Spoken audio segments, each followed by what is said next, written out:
Gadis itu secara tidak sengaja menabrak yang buta. Ternyata ini membuatnya mendapatkan kembali penglihatannya. Namun wanita itu tidak mengabarkan kabar baik ini kepada putrinya. Menghadapi putrinya yang memberinya kopi, dia hanya meminum sedikit. Setelah putrinya pergi, dia segera berlari ke dapur dan memuntahkannya. Karena dia tahu kopi ini telah diracuni oleh seseorang. Jadi dia diam-diam menuangkan sisa kopi ke dalam cangkir lain, berpura-pura bahwa ini adalah kopi yang dia buat ulang. Memberikannya kepada putrinya. Pembantu melihat itu segera keluar, menyatakan bahwa gadis kecil itu di tengah malam minum kopi tidak baik untuk kesehatan. Namun wanita itu malah berteriak, memarahi pembantu, memaksa putrinya untuk meminum kopi. Cepat minum. Melihat putrinya yang tidak menyisakan setetes pun meminum semua kopi, wanita itu tersenyum puas, karena dia tahu, gadis di depannya sama sekali bukan putrinya. Ternyata 2 hari yang lalu, wanita buta itu bangun tengah malam, mendengar suara aneh dari bawah. Ketika dia berjalan ke sana, dia baru menyadari itu suaminya. Suara napas yang terengah-engah. Dia bahkan mengira suaminya sakit mendadak. Jadi dia meraih dan menyentuh. Namun dia tidak menyangka yang dia sentuh ternyata adalah tangan pembantu. Melihat itu, pria itu segera menjelaskan. Belakangan ini terlalu lelah dan terkena flu. Jadi suaranya terdengar sedikit serak. Setelah berkata demikian, dia menyuruh wanita itu kembali tidur. Akhirnya, wanita itu baru saja bersiap untuk kembali ke kamar. Tiba-tiba dia terhalang oleh sesuatu. Dia mengambil dan meraba. Ternyata itu adalah sepatu hak tinggi. Namun sejak wanita itu buta, dia tidak pernah memakai sepatu hak tinggi. Jadi dia menyimpulkan bahwa di kamar suaminya tersembunyi wanita lain. Dia ingin masuk untuk menyelidiki. Namun dia tidak menyangka, di dalam sepatu hak tinggi itu, sebuah cincin berlian terjatuh. Wanita itu merasakannya dengan tangan. Ini adalah cincin pernikahan yang dia simpan. Untuk membuktikan dugaannya, dia segera kembali ke kamar, membuka kotak perhiasan. Ternyata semua perhiasan di dalamnya telah menghilang. Hingga saat ini wanita itu baru menyadari, suaminya telah mengkhianatinya. Mengingat gelang di tangan pembantu, ada sebuah gelang giok. Jadi, keesokan paginya, dia sengaja menuduh pembantu mencuri. Kenapa harus mencuri pakaian dan perhiasanku? Siapa yang mencuri pakaianmu? Jangan sembarangan menuduh.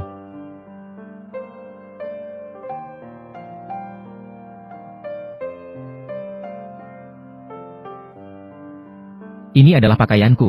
Bukankah ini adalah bukti? Dan ini juga merupakan bukti. Wanita itu sebenarnya ingin mengusir pembantu, memberi suaminya kesempatan untuk berubah. Namun, pada saat itu putrinya pulang sekolah dan marah besar, mempertanyakan kepada pembantu mengapa tidak menjemputnya pulang sekolah.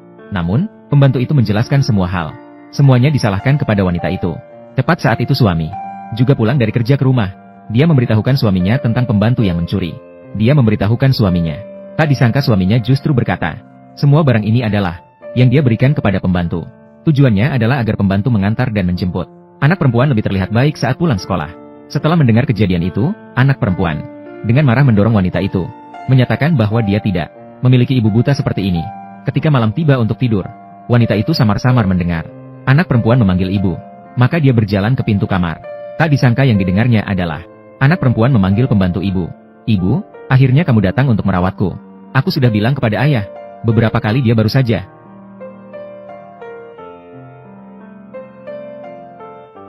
Mereka adalah ibu dan anak. Seandainya ayah tidak berkata, wanita buta dan jahat ini kaya dan memiliki perusahaan, saya tidak akan berpura-pura. Anak-anak panti asuhan, dia diadopsi olehnya.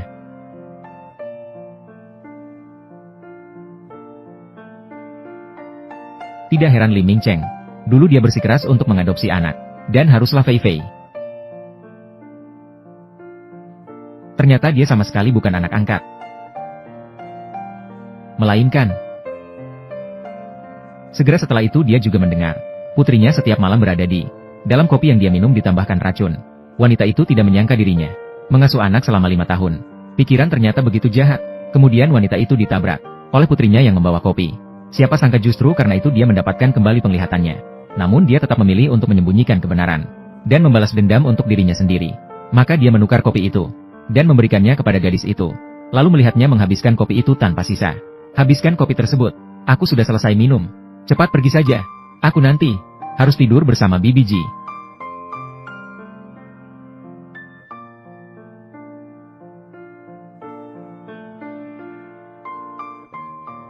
Aku benci wanita jahat itu. Seandainya bukan karena ayah bilang untuk menyenangkannya, saya tidak tahu cara minum kopi yang dia berikan itu. Bagaimana jika ibu membalas dendam untukmu? Bagaimana cara membalas dendam? Kamu menaruh sesuatu di kopi itu untuknya, menambahkan obat pencahar. Kalau begitu, kita rusak saja toilet itu. Lalu buang obat untuk diare. Buang saja, biar wanita bodoh itu malu. Bagaimana? Sangat bagus. Kalau begitu, saya akan buang obatnya sekarang.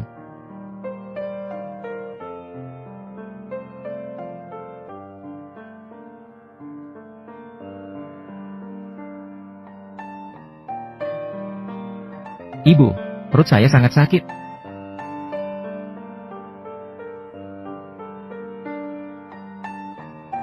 Fei Fei, toilet sudah kami rusak. Obat juga sudah kamu buang. Tapi, Ibu, perut saya sangat sakit. Ada apa? Saya, Fei Fei, ada apa denganmu? Itu dia. Fei Fei minum kopinya. Lalu perutnya sakit dan diare. Pasti dia menaruh obat di kopi itu. Kita harus melapor ke polisi. Kenapa kamu begitu jahat? Fei Fei adalah putrimu. Kamu begitu menyakitinya. Fei Fei, cangkir yang kamu minum hari ini. Sebenarnya itu adalah kamu. Cangkir itu untukku. Jika seseorang telah meracuni kopi dengan racun, siapa ya itu? Sudah saatnya melapor ke polisi. Biarkan polisi menyelidiki dengan baik. Siapa sebenarnya di keluarga kita yang telah membeli obat diare dalam jangka panjang, dimasukkan ke dalam kopi. Kita semua adalah satu keluarga. Kenapa harus merepotkan polisi?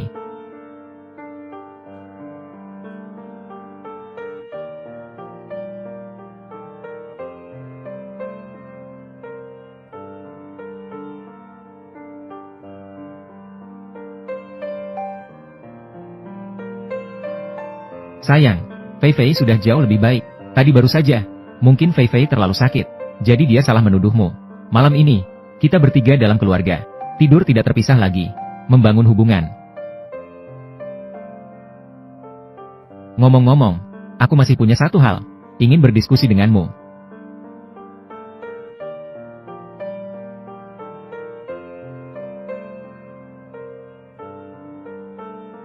Sayang, bagaimana dengan ini? Adalah sebuah dana perwalian keluarga. Fei Fei juga sudah dewasa. Kita harus merencanakan masa depannya. Membuat beberapa rencana. Tanda tangani saja. Saya akan pergi mengurusnya besok.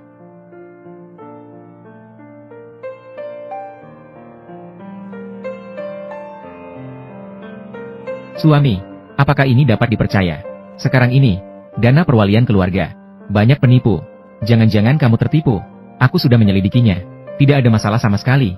Sayang, tenang saja, tanda tangani saja.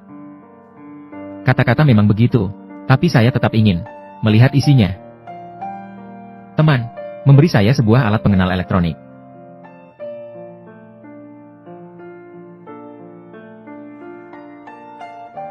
Saya mengambil dokumen yang salah. Sayang, kamu benar. Saya harus pergi lagi. Konsultasi dengan beberapa perusahaan lagi. Saya pasti akan menemukan yang dapat dipercaya. Hari ini tidak usah tanda tangan dulu. Lalu, perjanjian pengalihan perusahaan ini milik siapa? Teman, kamu tidak usah peduli. Sudah larut, kamu mau kemana? Bertemu dengan klien. Jaga Fei Fei dengan baik.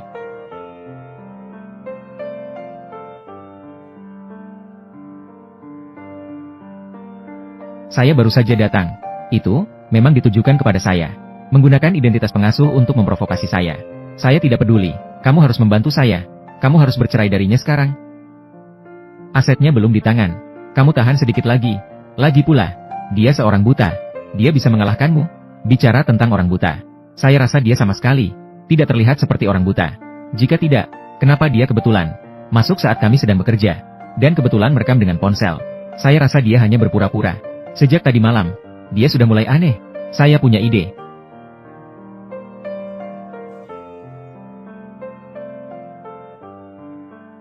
Jika dia benar-benar buta, tidak mungkin seharian tanpa terluka. Kami memanfaatkan kesempatan untuk membawa Fei Fei keluar, meninggalkannya sendirian di rumah. Jika dia tidak buta, dia pasti tahu segalanya, tapi tidak bisa ditinggalkan lagi. Sintong, aku dan Shusin, pertama bawa Fei Fei ke kelas tambahan. Hati-hati di rumah sendiri.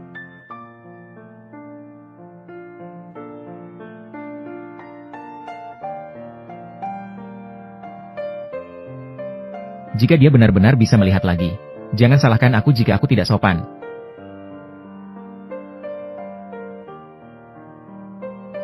Tuan Lin, Anda menunda pesanan senilai 200 juta hari ini, hanya untuk mengantar makanan.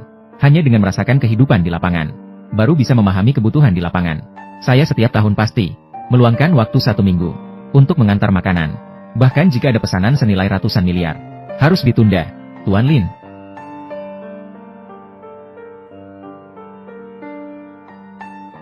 Halo, Bu. Lin Yan. Lupa apa yang kukatakan padamu. Apakah hari ini saya mengatur kencan untukmu? Bu, saya sedang mengantar makanan. Tidak ada waktu, saya tutup dulu ya. Kamu seorang yang bekerja di perusahaan publik. Mengapa mengantar makanan? Kawasan Villa Taman Abad, Chen Sintong.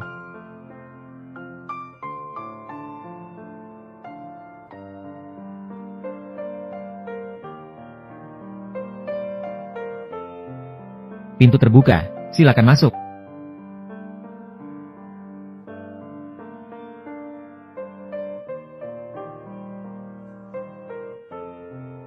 Nona Chen, pesanan makanan Anda.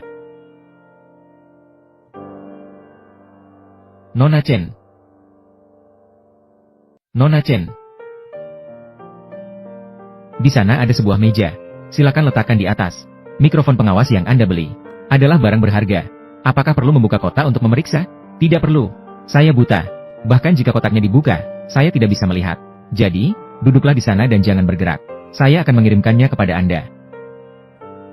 Bagaimana ini? Apakah ini tidak terlalu nyaman? Tidak masalah. Atau biar saya yang melakukannya. Hati-hati. Apakah tidak ada orang lain di rumah? Kenapa di lantai penuh dengan pecahan kaca? Terima kasih ya. Bisakah kamu melepaskan tanganmu dulu? Maaf, saya khawatir kamu terluka. Saya yang seharusnya minta maaf. Tidak seharusnya membuang-buang waktumu. Nona Chen, saya akan membantumu terlebih dahulu. Membersihkan pecahan kaca di lantai. Nanti jika sendirian di rumah, harus sangat berhati-hati.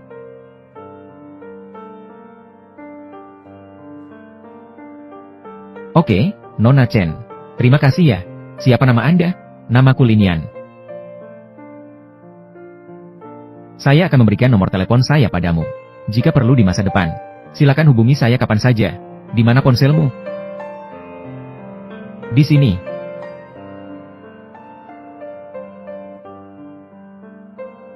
Tidak perlu berterima kasih kepada saya.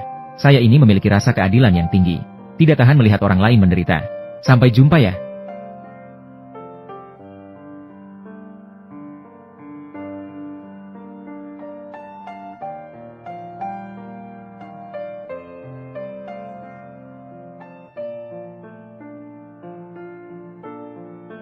Suami, apakah kamu sudah kembali? Kamu bisa melihat pecahan kaca di lantai. Kamu bahkan bisa melihatnya dengan matamu. Berani-beraninya kamu menipuku. Ternyata kamu memang tahu semuanya. Aku sudah bilang sejak lama bahwa dia berpura-pura.